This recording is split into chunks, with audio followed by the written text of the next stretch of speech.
great players have a fairly neutral swing path or club path, whereas most amateur golfers cut across the golf ball excessively.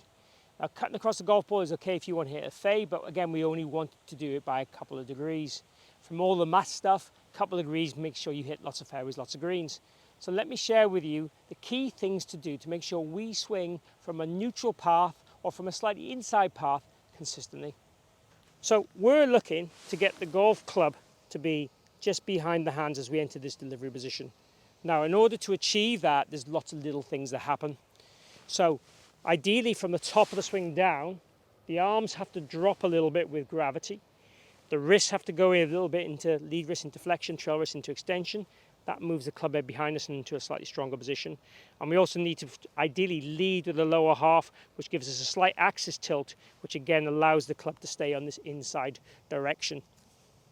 Now, commonly what we see with most amateur golfers is the torso is either moving the same time as the lower half or ahead of the lower half, and the lead wrist goes into a very cup state or extended state here, which again, as you extend that wrist, you'll see how the club moves more out in front of me this way and the club face gets more open. Two things we will not want to happen in the golf swing. So we're really looking for, can we let the arms drop? Can we get the wrist into flexion? Can we feel like we lead with the lower half and let the upper half just slightly trail behind? Very much the idea would be the lead half bumps across, the lead shoulder then moves downward and across just behind it, and then from there then we would start to work upwards. So the key things would be almost like a bump, a squash, and then extend in terms of the body actions. In terms of the arms and wrists, we're looking for them to feel like they drop as they move forward, and also the lead wrist, as I said, goes into that flexion. The wrists roll this way or rev this way as they kind of drop. Now, as they're dropping, as the body is recentering, there's always a movement outwards. So it's very much a blended movement. It's not kind of vertical down and it's not out horizontally. It's a blended motion ideally, and that happens from all the things we've talked about. As we try and, well, not try, but as the body recenters, and it's very hard to stop this, what we're trying to do is make sure we get the lateral bump ideally just slightly leading this race, so the rotation doesn't happen too early. The arms and hands move out, and then if the wrists move the right way into this kind of red position as we've already talked about, then the centre of the mass in the shaft and the centre of mass in the club align themselves slightly behind each other to give us the correct delivery position, which gives us then those straight golf shots or even draw golf shots. It's certainly the most dynamic way to play. If the club is behind us, then it rotates out to catch up and to square up, which creates natural speed and natural torque. So that's what we're looking for in the golf swing. So, very simply, I would want to feel like we rehearse that kind of movement. There's a bump, there's a wrist flexion, and there's a feeling of dropping, and certainly not a feeling of rotating. So, feeling we've rehearsed that, then we can go ahead and just hit a golf shot with the feelings we've just generated.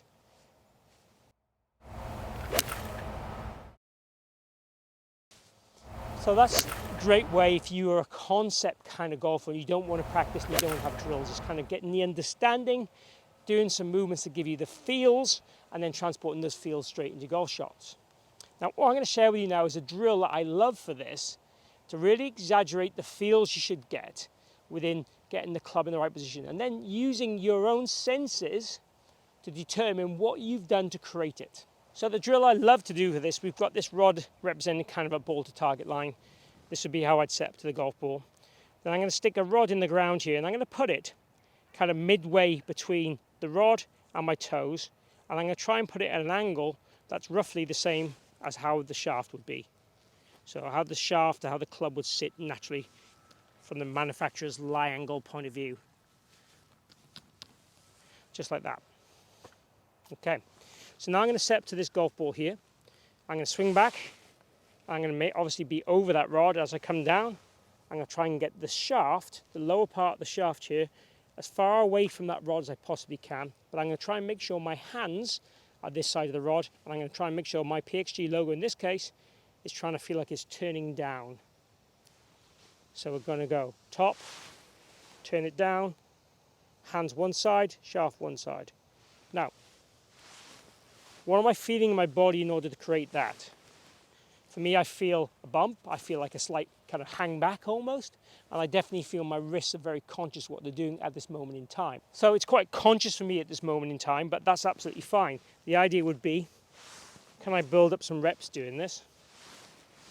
And then for most of you, I would take the rod away and hit golf shots with the feels again. And this just helps to enhance the feels. And this can be done at home, this can be done on the range, it can be done on the practice ground, wherever you want to do it. You can, if you're very brave, try and hit some very slow shots doing this.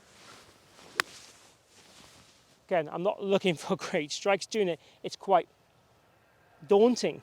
But the idea is really encouraging that swing direction that we're looking for.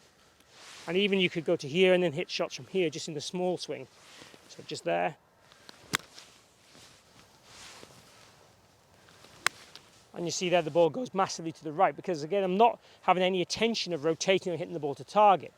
But certainly for the guys that come over the top, that have that slice, this is a great way of exaggerating the fields we want to change that pattern of movement, that direction of the golf swing, to change things very quickly. And I like this as an exercise. The only thing I'd say to you is it's quite hard to hit shots doing it. So again, another way of doing it, hitting shots, is we can lay the stick on the ground and use it more as a visual. So again, club head behind the line, hands in front, and try and feel I'm going to repeat that now as I swing. Again, it feels a bit awkward. It's different to what I normally do. That was a little draw down the right-hand side. The ball started right. Again, I'm exaggerating. I'm trying to get on those lines.